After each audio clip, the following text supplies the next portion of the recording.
हे अर्जुन, इस विषम परिस्थिति में तुम्हारे भीतर यह अज्ञान कहां से उत्पन्न हो गया? यह आचरण न तो श्रेष्ठ पुरुषों के योग्य है, न यह स्वर्ग को देने वाला है, और न ही इससे तुम्हें कोई कीर्ति प्राप्त होने वाली है। हे पार्थ, नपुंसकता को प्राप्त मत हो, यह तुम्हें शोभा नहीं देता। हे परंतप, हृदय की इस तुच्छ दुर्बलता को त्याग कर युद्ध के लिए खड़े हो जाओ। हे पार्थ, तुम उनके लिए शोक कर रहे हो जो शोक करने के योग्य नहीं हैं, और फिर भी पंडितों जैसी बातें कर रहे हो। परंतु जो सच्चे ज्ञानी पुरुष होते हैं, वे न तो उनके लिए शोक करते हैं जिनके प्राण चले गए हैं, और न ही उनके लिए जिनके प्राण अभी शरीर में हैं। ऐसा कभी नहीं हुआ कि मैं किसी काल में नहीं था, या तुम नहीं थे, अथवा ये सभी राजा लोग नहीं थे, और न ही ऐसा है कि भविष्य में हम सब नहीं रहेंगे। जिस प्रकार इस शरीर में जीवात्मा की बाल्यावस्था, युवावस्था और वृद्धावस्था होती है, ठीक उसी प्रकार मृत्यु के बाद उसे दूसरा शरीर प्राप्त होता है। जो धीर पुरुष होते हैं, वे इस विषय में मोहग्रस्त नहीं होते। हे कुंती पुत्र, इंद्रियों और उनके विषयों का संपर्क ही सर्दी गर्मी और सुख दुख का अनुभव कराने वाला है। ये उत्पन्न और नष्ट होने वाले तथा अनित्य हैं।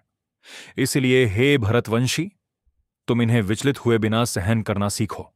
हे पुरुष श्रेष्ठ अर्जुन, जो धीर पुरुष सुख और दुख में समान रहता है और इन इंद्रिय विषयों से विचलित नहीं होता, वह निश्चित रूप से मोक्ष प्राप्त करने के योग्य होता है। भौतिक शरीर और नश्वर संसार का कोई स्थायी अस्तित्व नहीं है, और आत्मा का कभी विनाश नहीं होता। तत्वज्ञानी महापुरुषों ने इन दोनों सत और असत के इसी वास्तविक स्वरूप को देखा है। परंतु तुम आत्मा को अविनाशी जानो, जिससे यह संपूर्ण दृश्य जगत व्याप्त है। इस अविनाशी और शाश्वत तत्व का विनाश करने में कोई भी समर्थ नहीं है। इस नित्य, अविनाशी और अप्रमेय आत्मा के ये सभी भौतिक शरीर नाशवान कहे गए हैं। इसलिए हे अर्जुन, तुम युद्ध करो।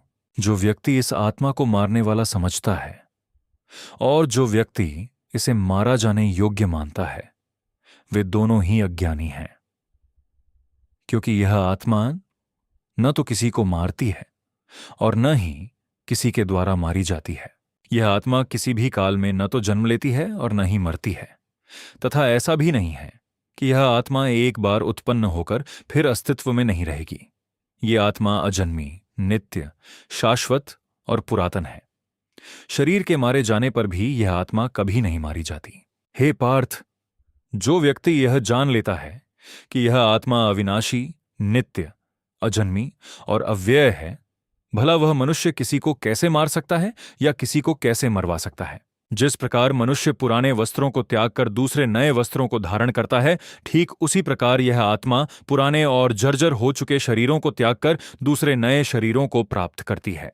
इस आत्मा को शस्त्र काट नहीं सकते, आग इसे जला नहीं सकती, जल इसे भिगो नहीं सकता और वायु इसे सुखा नहीं सकती। यह आत्मा अच्छेद्य है, यह अदाह्य है, यह अक्लेद्य है और यह अशोष्य है। यह आत्मा नित्य, सर्वव्यापी, स्थिर, अचल और सनातन है। यह आत्मा अव्यक्त, अचिंत्य और अविकारी कही जाती है। इसीलिए हे अर्जुन, इस आत्मा को ऐसा जानकर तुम्हें शोक नहीं करना चाहिए। किंतु यदि तुम इस आत्मा को सदा जन्म लेने वाला और सदा मरने वाला भी मानते हो, तो भी हे महाबाहो, तुम्हारे लिए इस प्रकार शोक करना उचित नहीं है।